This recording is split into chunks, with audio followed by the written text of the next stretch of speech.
سبحان اللہ ما اجمل کا ما حسن کا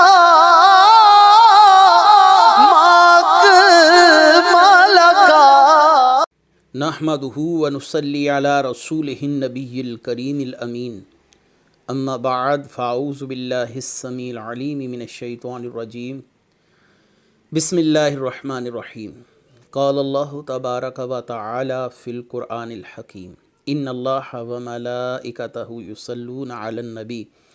یا ایہا الذین آمنوا صلوا علیہ وسلموا تسلیما الصلاۃ والسلام علیک یا رسول اللہ وعلی آلک واصحابک یا نبی اللہ۔ اللہ تعالیٰ کی حمد و ثنا، جان عالم وجہ تخلیق کائنات حضرت محمد مصطفیٰ صلی اللہ علیہ وآلہ وسلم اور آپ کے جمیع آل و اصحاب کی بارگاہ ناز میں درود و سلام کے نذرانوں کے بعد، انتہائی عزت اور احترام کے لائق سامعین ذی وقار میرے دینی اور یقینی دوستوں، بزرگوں اور بھائیوں، سرور کونین جان عالم وجہ تخلیق کے کائنات حضرت محمد مصطفیٰ صلی اللہ علیہ وسلم کی سیرت مبارکہ کے حوالے سے ہمارا سلسلہ دروس بنام سیرت رحمت للعالمین جاری ہے۔ اللہ تبارک و تعالی اسی تسلسل کو مزید آگے قائم و دائم رکھے تاکہ ہم آپ تک رسول اللہ صلی اللہ علیہ وسلم کی زندگی کے ہر پہلو پر گفتگو کر سکیں اور اس سے اپنے لیے رہنمائی لے سکیں۔ آپ نے ہمارے گزشتہ درس میں نبی کریم صلی اللہ علیہ وسلم کی جو عقد مبارک ہے آپ صلی اللہ علیہ وآلہ وسلم کا، جو سیدہ زینب بنت حجش کو شرف زوجیت عطا فرمانا ہے، اس حوالے سے آپ نے گفتگو سماعت فرمائی۔ نبی کریم صلی اللہ علیہ وآلہ وسلم کی زوجہ سیدہ زینب اپنی سخاوت کے لحاظ سے تمام ازواج مطہرات میں ایک انفرادی اور امتیازی مقام رکھتی تھی۔ سیدہ عائشہ رضی اللہ تعالی عنہا فرماتی ہیں کہ سیدہ زینب جیسی میں نے دیندار کوئی خاتون نہیں دیکھی، ایسی عورت نہیں دیکھی جو دین کے معاملے میں یا تقوی کے معاملے میں، راست گوئی کے معاملے میں، صلہ رحمی میں، امانت و صداقت میں سیدہ زینب سے بہتر ہو۔ کوئی عورت ایسی میری نظر سے نہیں گزری۔ ما رأیت امرأة قط خیرا فی الدین من زینب واتقى للہ واصدق حدیثا واوصل للرحم واعظم امانة وصدقة۔ سیدہ صدیقہ کائنات سیدہ عائشہ رضی اللہ تعالی عنہا سے مروی ہے کہ نبی کریم صلی اللہ علیہ وآلہ وسلم نے فرمایا کہ تم میں وہ خاتون جس کے ہاتھ سب سے لمبے ہیں وہ وصال پا کر میرے بعد مجھ سے سب سے پہلے ملے گی، یعنی میرے وصال کے بعد جو سب سے پہلے تم میں سے ازواج مطہرات میں سے خاتون وصال پائے گی وہ ہوگی جس کے ہاتھ سب سے لمبے ہیں۔ تو یہاں پر ہاتھوں کی لمبائی سے مراد صدقہ و خیرات کرنا یا سخاوت کرنا۔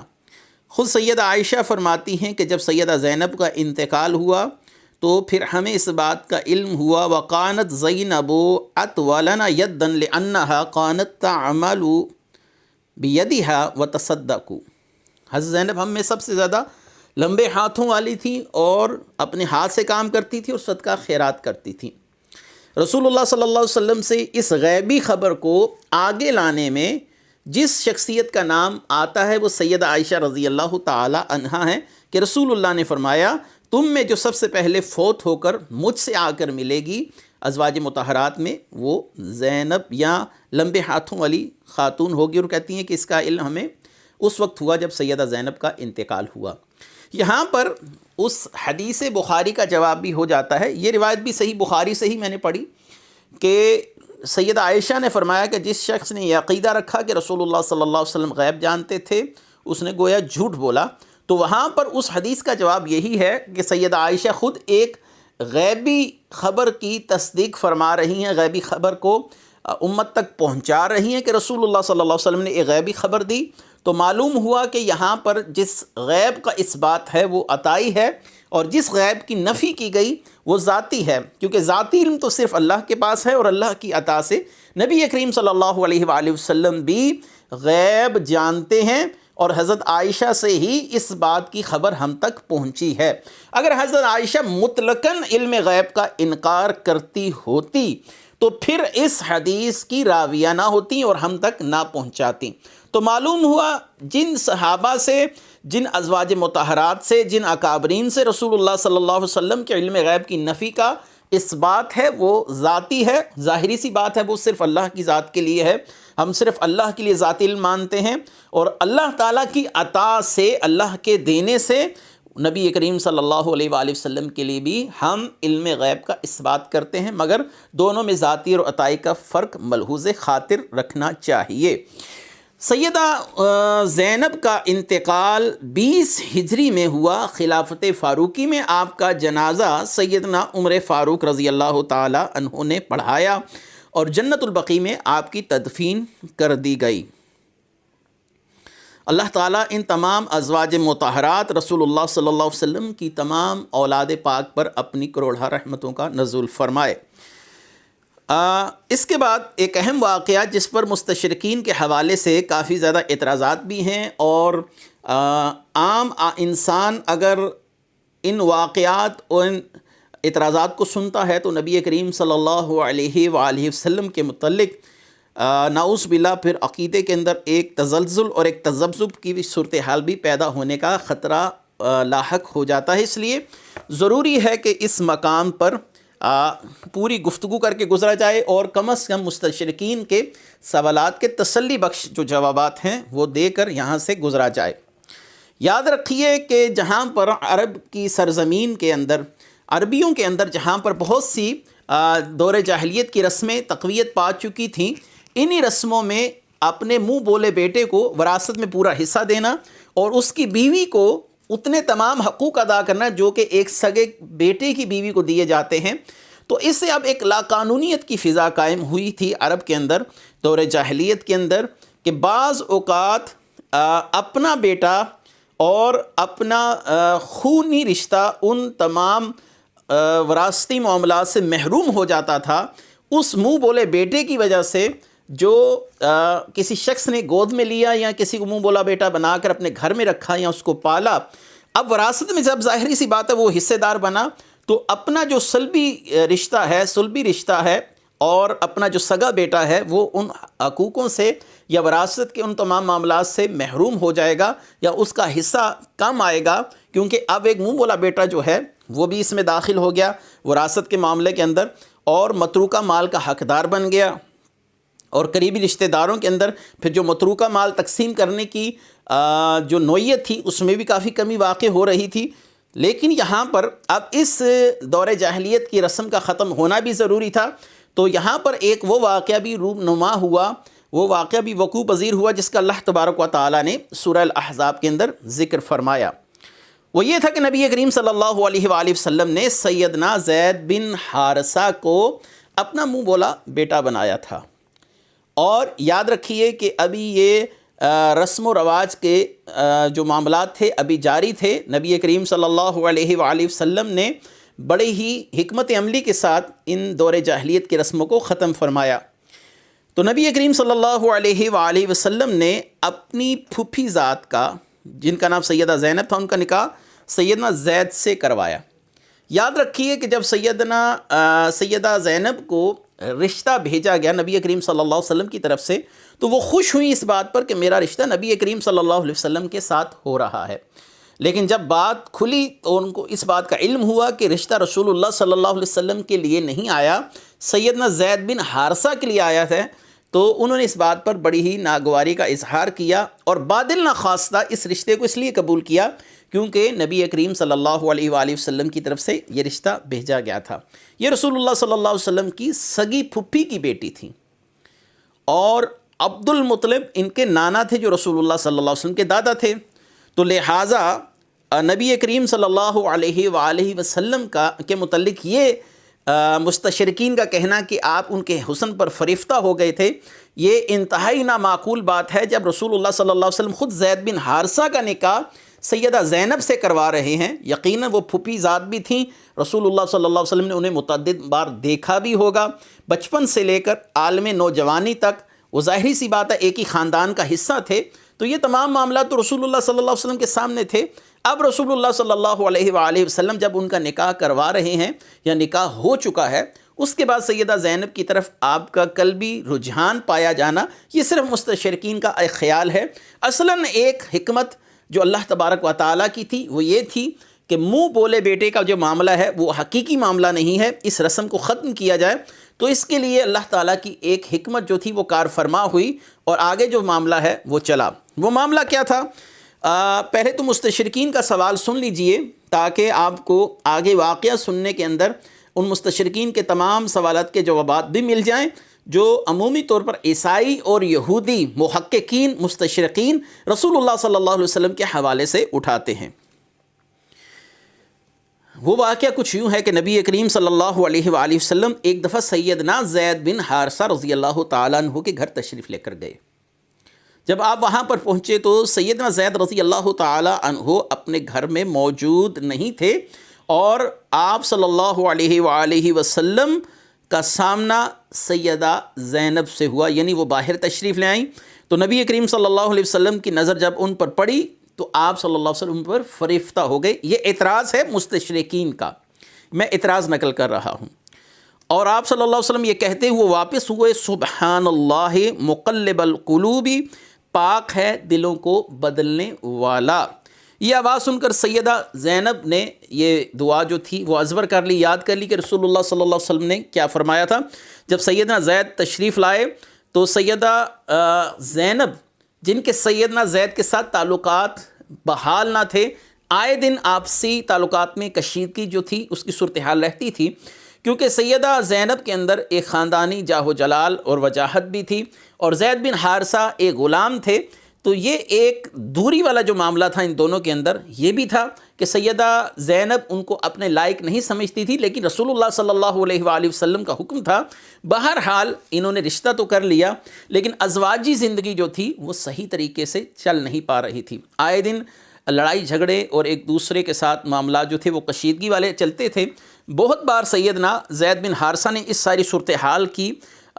جو گفتگو ہے رسول اللہ صلی اللہ علیہ وسلم سے کی، یا رسول اللہ صلی اللہ علیہ وسلم میرا زینب کے ساتھ رہنا ممکن نہیں ہے، لیکن چونکہ رسول اللہ صلی اللہ علیہ وسلم نے یہ نکاح خود کروایا تھا اور آپ صلی اللہ علیہ وآلہ وسلم چاہتے تھے اور آپ صلی اللہ علیہ وآلہ وسلم کے دل میں بھی یہ بات تھی کہ ان کی زندگی ایک اچھے طریقے سے گزرے، کیونکہ نبی کریم صلی اللہ علیہ وسلم ایک داعی بھی ہیں، ایک معلم بھی ہیں اور ایک کامیاب معاشرے کا قیام عمل میں لانے والی وہ شخصیت ہیں جو ہر پہلو سے ایک کامیاب شخصیت ہیں۔ تو نبی کریم صلی اللہ علیہ وآلہ وسلم نے سیدنا زید کو روکا۔ اب یہاں پر مستشرقین کہتے ہیں کہ اللہ تبارک و تعالیٰ نے رسول اللہ صلی اللہ علیہ وسلم کو یہ کیوں فرمایا قرآن میں کہ وَتُخْفِي فِي نَفْسِكَ، آپ نے ایک بات تھی جو دل میں چھپائی ہوئی تھی، تخشى الناس، آپ لوگوں سے خوف فرما رہے تھے اور آپ نے جو دل میں بات چھپائی تھی وہ یہ تھی کہ میں سیدہ زینب کو اپنے نکاح میں لے آؤں اور تخشى الناس، کہیں لوگ مجھ پر باتیں نہ کریں، آپ لوگوں کی باتوں سے ڈرتے تھے۔ تو آپ سیدہ زینب کو دیکھ کر ان پر فریفتہ ہو گئے اور دلی طور پر ان کے ساتھ محبت والا معاملہ آپ کا شروع ہوا اور آپ صلی اللہ علیہ وسلم لوگوں سے ڈرتے تھے۔ یہ ہے مستشرقین کا وہ سوال جو عمومی طور پر ان کی کتابوں میں رسول اللہ صلی اللہ علیہ وسلم کے حوالے سے ہمیں ملتا ہے۔ تو یاد رکھیے نبی کریم صلی اللہ علیہ وآلہ وسلم پر یہ اعتراض انتہائی ناکارہ قسم کا اعتراض ہے اور انتہائی بیہودہ قسم کا اعتراض ہے۔ نبی کریم صلی اللہ علیہ وآلہ وسلم کی پھوپھی زاد اگر کسی اجنبی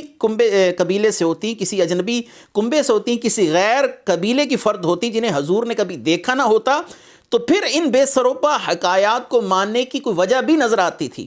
لیکن ان بے سروپا حکایات یا ان کہانیوں کو ماننے کی کوئی ہمیں مضبوط اور ٹھوس وجہ نظر نہیں آتی۔ کیوں؟ رسول اللہ صلی اللہ علیہ وسلم نے ان کو اچانک تو نہیں دیکھا تھا، رسول اللہ صلی اللہ علیہ وسلم کے سامنے ہی ان کی ساری زندگی گزری، اور یہ بھی نہیں کہ ایک ہی دم دل میں آپ صلی اللہ علیہ وسلم کے دل میں ان کے لیے جذبہ محبت پیدا ہو گیا ہو اور آپ صلی اللہ علیہ وسلم پر فریفتہ ہو گئے کہ میں ان کو پہلی بار دیکھ رہا ہوں، ایسا بھی نہیں۔ ان کا نکاح خود رسول اللہ صلی اللہ علیہ وسلم نے سیدنا زید کے ساتھ کروایا تھا۔ تو آپ صلی اللہ علیہ وآلہ وسلم کے سامنے ان کی ولادت ہوئی، حضور کے گھر کے سین میں ان کا بچپن گزرا، حضور کی آنکھوں کے سامنے وہ جوان ہوئی۔ ان کی زندگی کا کون سا ایسا پہلو تھا جو حضور صلی اللہ علیہ وسلم پر مخفی تھا؟ اور اس روز اچانک محبت کا طوفان امڈ آیا ہو، یہ بات ناقابل سمجھ ہے، سمجھ سے بالاتر ہے۔ سیدہ زینب ان سعادت مند خواتین میں سے تھیں جو اسلام کے ابتدائی دور میں ایمان سے مشرف ہوئی تھیں، مسلمان ہوئی تھیں ابتدا اسلام میں۔ پھر حضور کی ہجرت کے بعد مکہ چھوڑ کر مدینہ طیبہ آ گئیں۔ حضور صلی اللہ علیہ وسلم نے جب انہیں حضرت زید کی شادی کے لیے پیغام بھیجا، انہوں نے اور ان کے بھائی نے، جیسا کہ میں نے پہلے عرض کیا، خیال کیا کہ حضور صلی اللہ علیہ وآلہ وسلم کا رشتہ آیا ہے، تو اس بات پر انہوں نے بڑے خوشی کا اظہار کیا۔ لیکن جب بعد میں ان پر یہ بات کھلی کہ یہ سیدنا زید بن حارثہ کا رشتہ ہے، تو پھر وہ صورتحال پیدا ہوئی جس کا میں نے ذکر کیا کہ آپسی ان میں کشیدگی رہتی تھی اور سیدہ زینب اور ان کے خیالات آپس میں نہیں ملتے تھے۔ یہ عجیب بات ہے کہ جب سیدہ زینب کنواری ہوں تو رسول اللہ صلی اللہ علیہ وسلم ان سے نکاح نہ فرمائیں، اور جب وہ شادی شدہ ہو چکی ہیں اب رسول اللہ صلی اللہ علیہ وسلم کے ساتھ نکاح کرنا چاہتے ہیں۔ یہ بات ویسے ہی عقلاً ماننا دشوار ہے، ناممکن سی بات ہے۔ اس وقت حضور صلی اللہ علیہ وسلم کے دل میں کشش پیدا نہیں ہوئی جب وہ خود رسول اللہ سے نکاح بھی کرنا چاہ رہی ہیں، کنواری بھی ہیں، اور جب کسی کے عقد میں آ گئیں اب رسول اللہ صلی اللہ علیہ وسلم ان سے نکاح کرنا چاہتے ہیں۔ یہ بے سروپا حکایت ہے، اور ایسی حکایات کو اسلام کے اندر کسی قسم کی حیثیت اور اہمیت نہیں دینی چاہیے۔ پھر اب آپ کے ذہنوں میں سوال ہوگا کہ امسک علیک زوجک واتق اللہ، آپ نے حضرت زید کو یہ کیوں فرمایا کہ اپنی بیوی کو اپنے پاس روکے رکھو، اللہ تعالیٰ سے ڈرو؟ حضور کے فرمانے کی وجہ کیا تھی؟ اور دوسرا سوال آپ کے ذہنوں میں آئے گا کہ قرآن میں ہے تخفی فی نفسک کا، وہ کیا بات تھی جسے حضور صلی اللہ علیہ وسلم دل میں چھپانا چاہتے تھے؟ تیسری بات آپ کے ذہنوں میں یہ سوال آئے گا کہ تخش الناس، کہ حضور صلی اللہ علیہ وسلم کو لوگوں سے کیا خوف تھا؟ تو ان تمام سوالات کے جوابات بھی سن لیجئے۔ یاد رکھیے کہ نبی کریم صلی اللہ علیہ وآلہ وسلم کو وحی کے ذریعے اس بات کی اطلاع دے دی گئی تھی کہ سیدہ زینب آپ کے نکاح میں آئیں گی، جیسے کہ امام زین العابدین رضی اللہ تعالیٰ عنہ فرماتے ہیں اوحى اللہ تعالیٰ ما اوحى اللہ تعالیٰ بہ الیہ ان زینب سیطلقها زید ویتزوجها بعد علیہ الصلاۃ والسلام وإلی ھذا ذهب اہل التحقیق من المفسرین۔ امام زین العابدین کا بھی یہ قول ہے اور اہل تحقیق مفسرین کا بھی قول ہے کہ نبی کریم صلی اللہ علیہ وسلم کو اس بات کی وحی آ چکی تھی کہ زید ان کو طلاق دیں گے اور آپ ان سے نکاح فرمائیں گے۔ لیکن طلاق ایک ناقابل قبول عمل ہے، یعنی کہ اللہ تعالیٰ کی بارگاہ میں کوئی قابل قبول عمل نہیں، خوشی والا عمل نہیں۔ اللہ جس کو پسند فرماتا ہو، تو رسول اللہ صلی اللہ علیہ وسلم اس لیے سیدنا زید کو روک رہے تھے کہ اللہ کا ایک ناپسندیدہ عمل ہے، آپ حجت اتمام کر رہے تھے، اگرچہ اللہ تعالیٰ کا فیصلہ جانتے تھے کہ معاملہ کیا ہوگا۔ جیسے کہ رسول اللہ صلی اللہ علیہ وآلہ وسلم کو بعض کفار کے متعلق اس بات کا بتا دیا گیا تھا کہ آپ انہیں ڈرائیں یا نہ ڈرائیں،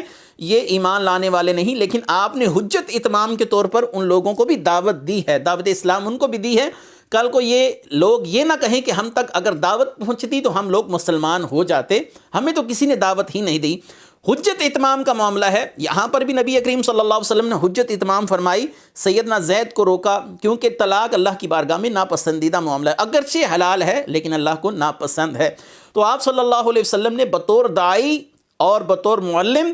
حضرت زید کو طلاق دینے سے روکا کہ اللہ تبارک و تعالیٰ کی بارگاہ میں ناپسندیدہ معاملہ ہے۔ تو یہ ہے تشریح اس بات کی کہ امسک علیک زوجک واتق اللہ، اللہ سے ڈریے، اپنی زوجہ کو اپنے پاس روک کے رکھیے، یعنی طلاق ناپسندیدہ عمل ہے۔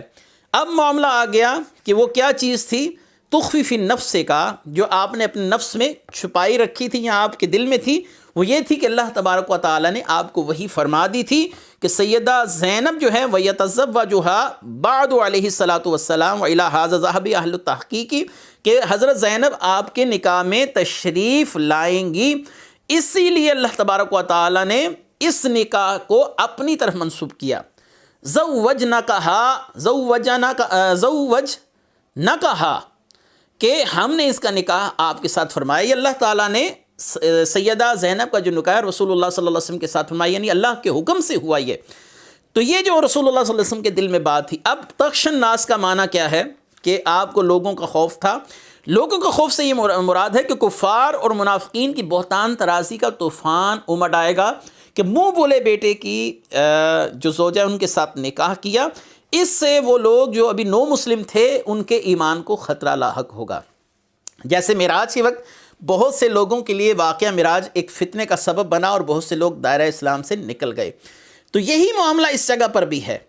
کہ بہت سے لوگوں کے ایمان ضائع ہونے کا اندیشہ تھا رسول اللہ صلی اللہ علیہ وسلم کو۔ یہاں پر خوف سے مراد، لوگوں کے خوف سے مراد یہ ہے کہ لوگوں کے اسلام سے نکل جانے کا خوف تھا آپ کو، کہ لوگ منافقین کی بہتان ترازی میں، منافقین کے پروپیگنڈے میں آئیں گے اور پھر اسلام سے نکل جائیں گے۔ آپ صلی اللہ علیہ وسلم کو اس بات کا خوف تھا کہ یہ جو خوف ہے کہ لوگ مجھے ماریں گے یا کچھ کہیں گے، لعن طعن کریں گے یا مجھ پر طعن و تشنیع کے تیر برسائے جائیں گے، اس بات کا خوف تو نبی کریم صلی اللہ علیہ وسلم کو کبھی بھی نہیں رہا۔ آپ نے تو ابو طالب کو کہا تھا کہ اگر میرے ایک ہاتھ پر چاند رکھ دیں اور ایک ہاتھ پر سورج رکھ دیا جائے، میں دین اسلام کی تبلیغ سے قطعاً باز نہیں آؤں گا۔ آپ صلی اللہ علیہ وسلم جتنے زیادہ شجاع تھے، صحابہ کہتے ہیں کہ آپ ہزاروں کے مجمع میں تنے تنہا چلے جاتے تھے اور آپ ان کے لیے کافی ہوتے تھے۔ تو آپ صلی اللہ علیہ وسلم کے لیے جو یہ الفاظ کہے وَتَخْشَى النَّاسَ، آپ کو خوف تھا، تو خوف سے مراد لوگوں کے ایمان ضائع ہونے کا خوف ہے، کیونکہ آپ حریص علیکم بالمؤمنین رؤوف الرحیم ہیں۔ آپ حریص ہیں لوگوں کے ایمان کے معاملے میں کہ جتنے زیادہ لوگ اسلام میں داخل ہو سکتے ہیں ہو، اور اسلام میں سے کوئی شخص بھی باہر نہ جائے۔ لیکن اس واقعے نے ایک آزمائش بننا تھا، جیسے کہ واقعہ معراج ایک آزمائش کے طور پر سامنے آیا۔ تو نبی کریم صلی اللہ علیہ وآلہ وسلم نے سیدنا زید کو روکا، حجت اتمام فرمائی، اور اس کے بعد وہی ہوا جو اللہ تعالیٰ نے چاہا۔ اللہ تعالیٰ کی حکمت بروئے کار آئی اور اللہ تبارک و تعالیٰ نے وہی معاملہ فرمایا جو اللہ تعالیٰ چاہتا تھا۔ اس حوالے سے بہت سی غلط ملط قسم کی روایات کو مفسرین نے اپنی تفسیروں میں جگہ دی۔ یہاں پر بات یاد رکھیے کہ بارگاہ رسالت کا ادب یہ پہلی چیز ہے، اسی لیے ان روایات کو، جن روایات کے اندر رسول اللہ صلی اللہ علیہ وسلم کے لیے کچھ نازیبہ باتیں پائی گئیں، ابن حیان الاندلسی نے البحر المحیط کے اندر فرمایا لبعض المفسرین کلام فی الآیات یقتضی النقص من منصب النبوتی ضربنا عنہ صفحا۔ ہم نے یہاں پر مفسرین کی ایسی بعض مفسرین نے ایسی یہاں پر باتیں کی ہیں جو شان رسالت کے منافی ہیں، اس لیے ہم نے ان کو نظر انداز کر دیا۔ ابن حیان اندلسی کا یہ نقطہ بڑا قابل غور ہے کہ مفسرین کی ہر بات لینے والی نہیں ہوتی۔ ہمیں اہل سنت کے عقائد و نظریات اور مسلمات کو پہلے دیکھنا ہوتا ہے کہ اگر ان کے خلاف کوئی چیز گئی، نبی کریم صلی اللہ علیہ وآلہ وسلم کی عصمت پر بھی حملے کیے گئے۔ اس واقعے کو لے کر امام قرطبی نے بھی یہاں پر یہی بات کی کہ جن لوگوں نے نبی کریم صلی اللہ علیہ وسلم کی عصمت پر حملے کیے اور دانستہ طور پر شان نبوت کو گھٹانے کی کوشش کی، ہم ان روایات کو ردی کے ٹوکرے میں پھینک دیتے ہیں، یعنی تسلیم نہیں کرتے۔ علامہ آلوسی نے بھی یہاں پر یہی بات کی ہے کہ ان روایات کو چھان پھٹک کے بعد لینا چاہیے، منصب نبوت شان رسالت کو مد نظر رکھنا چاہیے، اس کے بعد روایات کو قبول کرنا چاہیے۔ بہرحال یہ اہم واقعہ تھا، میں نے اس کو مختصر مگر جامع طور پر آپ کے سامنے پیش کرنے کی کوشش کی۔ اللہ تعالیٰ سے میں دعا کرتا ہوں کہ میری زبان سے اگر کچھ ایسا کلمہ نکل گیا ہو جو اللہ کی بارگاہ میں ناپسندیدہ ہو تو میں اللہ تعالیٰ سے اس کی معافی چاہتا ہوں۔ آگے آتے ہیں ام حبیبہ رضی اللہ تعالیٰ عنہا، جو سیدنا ابو سفیان رضی اللہ تعالیٰ عنہ کی بیٹی اور سیدنا معاویہ رضی اللہ تعالیٰ عنہ کی ہمشیرہ تھیں۔ ان کا نکاح کا جو معاملہ ہے نبی کریم صلی اللہ علیہ وسلم کے ساتھ وہ کیسے ہوا۔ یاد رکھیے کہ ابو سفیان اور ابو سفیان کی بیوی ہندہ، یہ جو بعد میں مسلمان ہوئے، اسلام کے بدترین دشمنوں سے تھے، لیکن ان کے گھر میں پیدا ہونے والی سیدہ ام حبیبہ رضی اللہ تعالی عنہا ان خوشبخت خواتین میں سے ہیں جو کاشانہ اقدس نبوی صلی اللہ علیہ وسلم میں بحیثیت زوجہ نبی بن کر تشریف لائیں، اور آپ نے اسلام کے ابتدائی ایام میں ہی اسلام کو قبول کیا۔ ان کے خاوند عبید اللہ بن حجش جو تھے وہ ہجرت کر کے یا اپنے شوہر کے ساتھ ہجرت کر کے حبشہ گئیں، اور کچھ عرصے کے بعد عبید اللہ مرتد ہو کر عیسائی بن گیا اور وہیں پر مر گیا۔ لیکن ام حبیبہ نے اسلام کا دامن نہیں چھوڑا، استقامت کے ساتھ اسلام کو تھامے رکھا۔ نبی کریم صلی اللہ علیہ وآلہ وسلم نے اپنے بدترین دشمن ابو سفیان کی بیٹی اور غریب کی بیوگی، یعنی وہ بیوہ ہو چکی ہیں، اور ان کے غریب الوطنی پر ترس کھاتے ہوئے نجاشی حبشہ کے پاس یہ پیغام بھیجا کہ ام حبیبہ کا نکاح حضور صلی اللہ علیہ وسلم کے ساتھ پڑھا دیا جائے، اور آپ صلی اللہ علیہ وآلہ وسلم کے ساتھ نکاح پڑھائے جانے کے اس واقعے کو ام حبیبہ کچھ یوں بیان فرماتی ہیں کہ ایک لونڈی جو نجاشی کی خدمت میں ہر وقت حاضر رہتی تھی اور اس کے پہننے کھانے پینے کا خیال رکھتی تھی، ایک اس کا نام ابراہا تھا۔ ایک دفعہ نجاشی نے اس لونڈی کو میرے پاس بھیجا